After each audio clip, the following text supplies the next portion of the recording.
Bienvenidos al podcast Ordena tu mente y cambia tu vida. Soy Isaac Rendón, psicoterapeuta. El día de hoy tengo un podcast muy interesante para ustedes. ¿Alguna vez habían pensado que sus palabras son tan poderosas que incluso podían cambiar al mundo? Bueno, al menos no al todo el mundo, pero sí el suyo. Hoy les voy a enseñar lo que yo llamo, y bueno, lo que realmente en terapia estratégica se conoce como el lenguaje del cambio. Hay una forma muy particular de hablar que realmente produce cambios. Y justo hoy les voy a enseñar a usar el lenguaje del cambio para crear cambios personales y para lograr cambios en las otras personas. Hablar a saber cómo usar el lenguaje del cambio es muy peculiar, es bastante difícil, pero una vez que lo dominas, puedes crear cambios asombrosos en todas las personas, en ti mismo y en muchas personas más. Pero ¿cuál es el problema? ¿Cuál es la razón por la cual los problemas existen? Bueno, vamos a hablar en términos generales de todo lo que implica el cambio. El cambio en psicología lo consideramos un fenómeno, y desde la perspectiva de la terapia estratégica, un fenómeno que se puede propiciar. Muchas terapias, como la psicoanalítica, por ejemplo, es una terapia más reflexiva. ¿Qué quiere decir? Que esta terapia se trata de hacer introspección, de analizarnos, de entender el porqué de nuestras vidas. En mi caso, yo utilizo terapia estratégica. Esta terapia estratégica es una terapia directiva, donde el terapeuta se involucra más activamente, es decir, que el terapeuta sí es un terapeuta que dirige al paciente, le da tareas, le hace hacer actividades, utiliza ciertas herramientas psicológicas para hacer razonamientos y para propiciar cambios.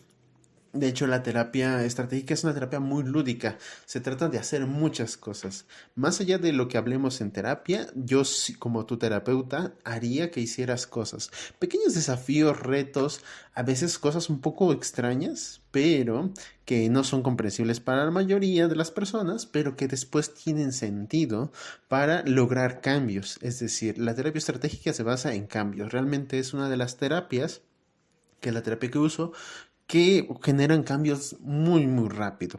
A diferencia del psicoanálisis, que se centra más en una introspección muy profunda, donde tú tienes que razonar mucho sobre tus actos y donde los cambios ocurren pero tardan más tiempo.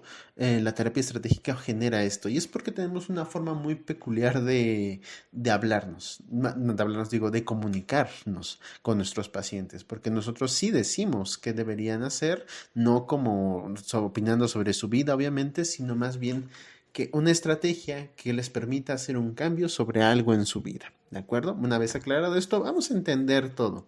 Primero, el cambio, ¿qué significa? Hay dos tipos de cambio. Un cambio a nivel de apariencia, donde algo parece que cambió, pero realmente no lo hizo, y otro cambio que es de estructura. ¿De acuerdo? Tengamos en conciencia esto. Existen dos formas de cambio. Un cambio que es un cambio estético, es decir, que solo se ve diferente, pero que no cambió nada. Y otro cambio que es cambio de estructura, que esos son los cambios profundos y son los que el lenguaje del cambio generan realmente. Vamos a entenderlo así. Hay dos formas de crear cambios. El cambio estético sería como si de pronto te das cuenta en que en una de las paredes de tu cuarto la pared se está cuarteando. Dices, vaya, eso se ve feo, la pintura ya se cayó, la pared está muy fea e incluso se está cuarteando la pared. Dices, ok, quiero cambiar esa pared. ¿Qué hacemos? Si hiciéramos solo un cambio estético, conseguimos un bote de pintura, tomamos una brocha y pintamos la pared. ¿La pared cambió realmente? No, solo tiene otro color, pero se sigue fracturando. Y el cambio es de estructura, que es el cambio más profundo y el que se consigue a través de saber utilizar el lenguaje para cambiar. Es como si viéramos la pared rota, cuarteada, y la resanamos como mínimo, o reestructuramos toda la pared, la tiramos y la volvemos a ensamblar para que quede fuerte de nuevo. Sé que suena difícil, en efecto lo es, pero esos son los cambios reales. Cuando uno, por ejemplo, termina una relación y dice, ya, estoy harto, ya no creo en el amor, o más bien de la tristeza que tiene, dice, voy a hacer un cambio radical en mi vida. ¿Qué pasa? Van y se cortan el pelo, se lo pintan, se compran ropa, se compran videojuegos y ya, o sea, eso fue su cambio estético. Básicamente, solo compraron cosas. ¿Qué cambió en su vida? Nada. ¿Por qué? Porque dejaron todo igual. En estética tal vez tengas ropa más bonita, pero no has cambiado nada en tu vida. Y los seres humanos somos expertos para engañarnos creyendo que cambiamos. Es decir, ponerte unos zapatos diferentes no te hace una persona diferente. Dejar de usar playeras y ponerte camisas tampoco te hace una persona diferente. De escuchar música, ponerte maquillaje, no, eso no te hace una persona diferente. Estructuralmente no has cambiado nada, superficialmente te ves diferente. Hay que tener cuidado con eso, precisamente porque no entendemos el cambio de la manera correcta, entendemos el cambio solo de forma estética, como que algo se ve diferente, ya cambió. Pero el cambio realmente tiene que ser de estructura, es decir, que un paciente llegue contigo y te diga, oiga, ¿qué crees, psicólogo? Tengo un problema.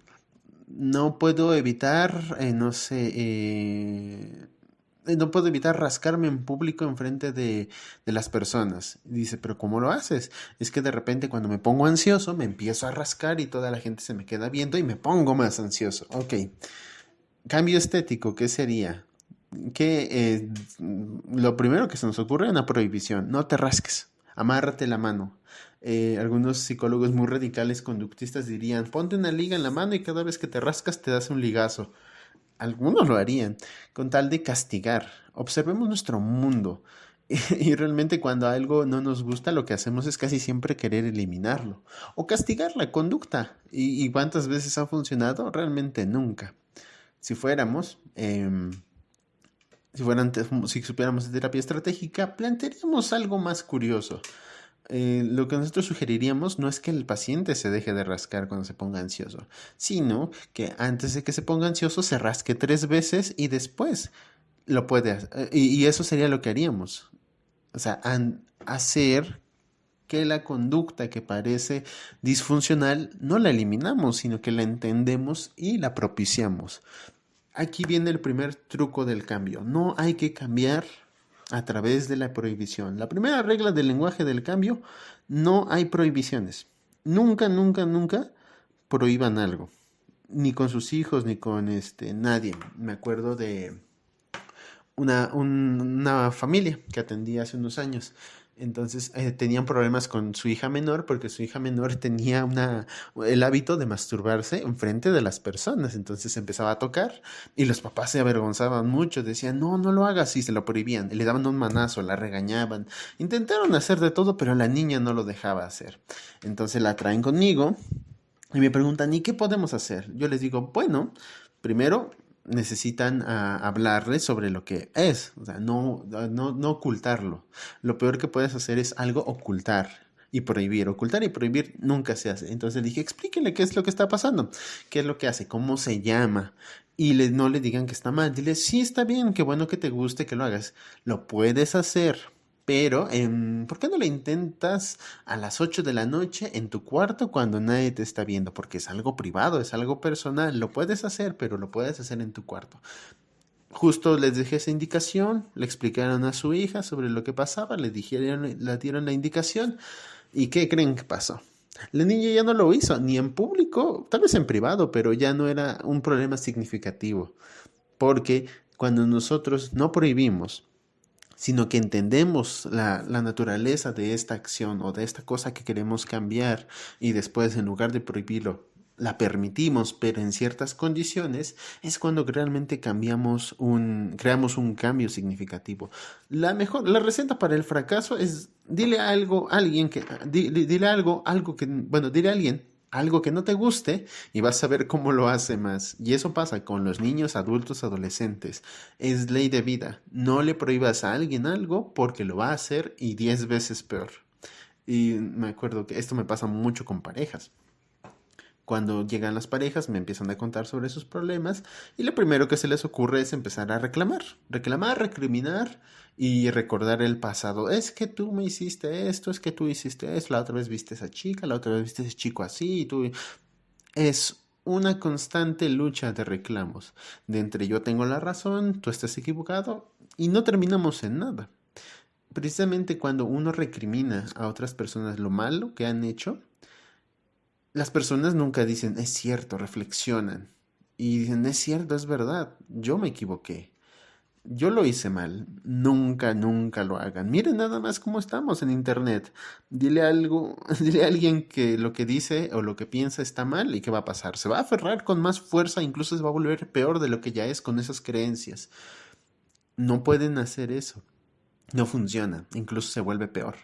Y ha pasado muchos casos que es cuando se tratan de hacer ciertas campañas para evitar o eliminar ciertas cosas, se vuelve incluso peor. Recuerdo que hace unos años en mi colonia se quería evitar los grafitis. Entonces aumentaron la cantidad de patrullas y andaban por todos lados vigilando, persiguiendo a los chicos que hacían sus grafitis. ¿Y qué creen que pasó? Exactamente lo que ustedes estaban pensando. No disminuyó, incluso se puso peor. Y a mí nunca me habían hecho nada. Ya cuando me di cuenta mi pared estaba toda grafiteada y obviamente me molesté, pero entendí porque la estrategia no había funcionado. Y en el momento en el que dejaron de perseguirlos, disminuyó porque, no sé, supongo que ya no era tan interesante. Si no te persigue la policía, supongo que ya no era tan interesante. Y después me enteré que creo que les pusieron un espacio para que la gente los pintara. Hiciera sus grafitis en paredes que ya había puesto el gobierno para que los hiciera. Y fue así como se solucionó. Nunca le prohíban algo a alguien. Eso es ley de vida. Primera regla del lenguaje del cambio. Nunca prohíbas nada. Entiende, comprende y da opciones. Segunda ley, nunca recrimines nada. Es decir, ya sé que las personas son malas, egoístas, a veces te hacen cosas malas, te hacen sentir terrible, pero recriminar va a hacer solamente que incremente su conducta y va a volverlos peores incluso. Esto le pasa mucho a las parejas, cuando uno de los dos empieza a recriminar al otro todo lo malo que hace. Obviamente el que está haciendo, el que le están recriminando las cosas nunca va a cambiar, nunca va a aceptar. Y por desgracia, porque los seres humanos no somos racionales. Yo sé que esto nos tira del pedestal y que nos sentimos las personas más racionales, inteligentes y más coherentes del mundo, pero realmente no.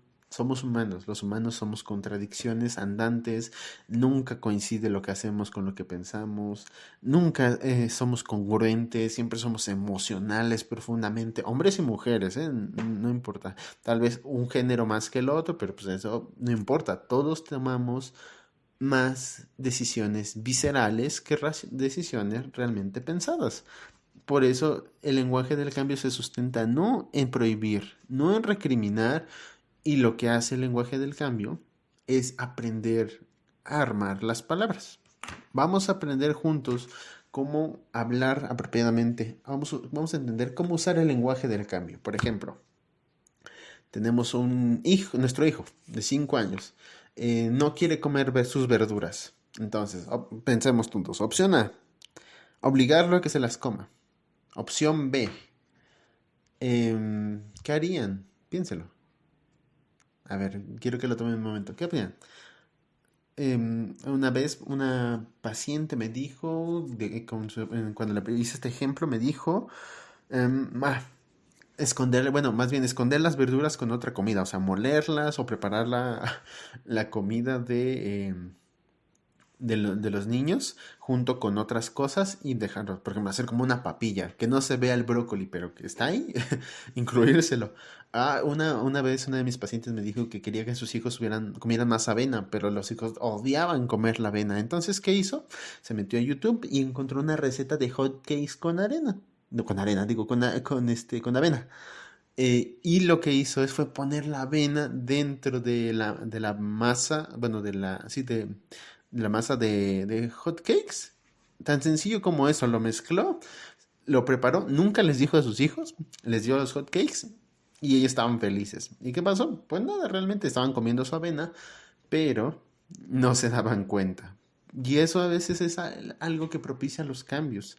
A veces hay que persuadir a las personas, no convencerlas, porque convencerlas es diferente, ¿no? Es antagonizar y pelear eh, pelear uno contra otro por ver quién tiene la razón y nadie va a ganar, todos siempre tienen la razón. Esto me pasa mucho con adolescentes. Cuando trabajo con adolescentes, los adolescentes llegan conmigo, sienten que lo saben todo, sienten que nadie les puede decir qué hacer y yo les digo, sí, tienes razón, nadie te puede decir qué hacer. Y como tú eres tan listo, yo sé que te darás cuenta que y empiezo a decir cosas, apelando a su supuesta inteligencia. Si se dan cuenta, el lenguaje del cambio no es pelear, no es antagonizar, no es decir yo sé más, sino es usar su propia información, su propia construcción del mundo sobre esa lógica. Dice, tú eres muy inteligente. Bueno, entonces como eres muy inteligente, ¿sabías que los niños que se comen sus verduras crecen más grandes y fuertes? Podría ser. O en el ejemplo que ponía antes, lo que yo le sugiero a los papás es que les demuestren que saben bien, no con premios, sino demostrar, sino en vez de que el niño coma 10 verduras, que se coma una, que la mastique, que la saboree y que si no le gusta la puede tirar y hacer este experimento constantemente. Recuerden que los niños tienen papilas gustativas más sensibles, entonces estos sabores nuevos y raros no les terminan de agradar al principio. Por eso hay que empezar a adaptarlo, es decir, hacer una progresión constante. Primero morder una verdura, si no le gusta, la puede tirar y está bien. Siguiente paso, morder la verdura y tragársela. Según siguiente, comerse 2, luego 3, luego 4. Esto permite desensibilizar esta idea de que algo es desagradable. Incluso lo pueden hacer ustedes y esta es otra estrategia que usamos en el lenguaje del cambio. Propiciar o hacer que tú te acerques a algo que te desagrada. Por ejemplo, a mí me daba mucho miedo a hablar en público y miren, ahora estoy grabando un podcast. Desde el punto en el que yo era muy tímido y no podía hablar en público hasta ahora pasó mucho tiempo, pero en todo ese tiempo yo me presioné de a poco a hablar en público, hablar con personas. Me ponía a hacer ejercicios, grababa videos de YouTube que subía a un canal y luego los borraba. Me empecé a desensibilizar de eso, porque te das cuenta que el desagrado de hacer algo va reduciéndose poco a poco. Eso es algo que nosotros no notamos, porque el desagrado inicial, cuando es muy grande, nos aleja de cualquier cosa. Yo, por ejemplo, no me gusta el agua, no me gustan las albercas, ni nada que tenga que ver como grandes cuerpos de agua, porque sí tengo cierta fobia. Pero me di cuenta de eso y dije, ok, ya sé qué voy a hacer. Entonces, poco a poco me he ido acercando, o quiero acercarme incluso un poco más a piscinas, al mar, por ejemplo, lagunas, para empezar a desensibilizarme y quitarme esto, porque no me tengo que obligar. ¿No? No como la gente dice, es que tienes que obligarte, tienes que hacerlo, presiónate y tienes que hacerlo. Y no, yo quiero poco a poco desensibilizarme, adecuarme y adaptarme a esa sensación porque es algo desagradable y mi dolor y la incomodidad que me produce es algo válido. Entonces, así con ustedes, el lenguaje del cambio se trata no de obligar, de persuadir, sí, y de engañarnos a nosotros mismos en el caso que sea necesario. No presionarnos a hacerlo inmediatamente, sino hacerlo e intentarlo, aunque no salga perfecto. Esto es algo que hablo mucho con mis pacientes. Cuando empezamos a aceptar nuestras limitaciones, nuestros miedos, nuestras vergüenzas, nuestras ideas locas, porque todos tenemos ideas locas, o ideas disfuncionales, empezamos a cambiar. Porque vemos esto no como algo que sea malo, no como algo que debas eliminar, sino es algo que puedes entender que es tuyo, algo pequeño, como unos malos hábitos tal vez, unas conductas inadecuadas en tu relación de pareja, unas conductas inadecuadas con tu familia, todo eso, al aceptarlo, empiezas a cambiar.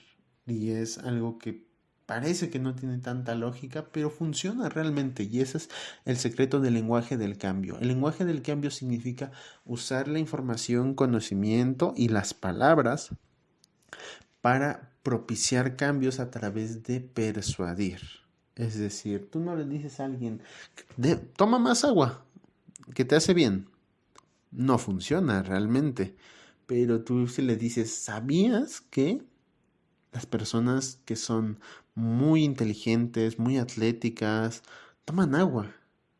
Y eso los hace ser mejores personas. Por supuesto, con alguien narcisista y alguien muy susceptible a ese tipo de situaciones, seguro les va a creer. Va a decir, claro, yo es que yo soy muy listo porque yo puedo hacerlo y yo soy un super deportista, entonces puedo hacer esas cosas.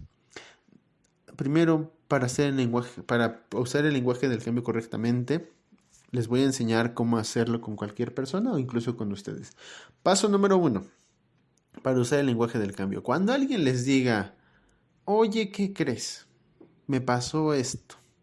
Yo creo que está mal por esto y esto y esto. Ustedes no le dicen, no, yo creo, no. Lo primero que decimos usando el lenguaje del cambio es, tienes razón, estoy de acuerdo contigo. Esta es la línea base, desde aquí empezamos a hacer un cambio.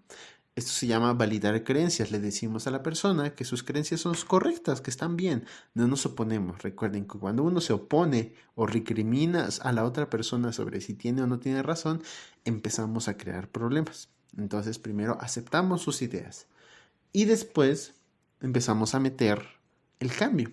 El cambio consiste en decir, ¿y por qué? O sea, estoy de acuerdo con lo que tú dices.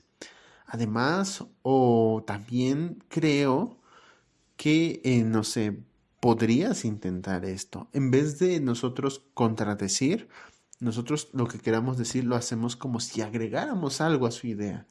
A veces con los pacientes les digo, oye, tienes razón.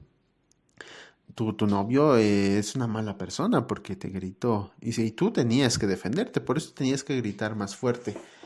Pero también creo que hay algo que podrías hacer. Y eso es que en lugar de solo gritarle, podrías engañarlo y decirle que tiene la razón. ¿Se dan cuenta cómo es un doble engaño? Ella piensa que la persona piensa que está engañando a la otra persona, pero realmente ella está siendo persuadida. Y solamente tenemos que hacer una versión más adaptable de una conducta, como por ejemplo lo de mi fobia al agua.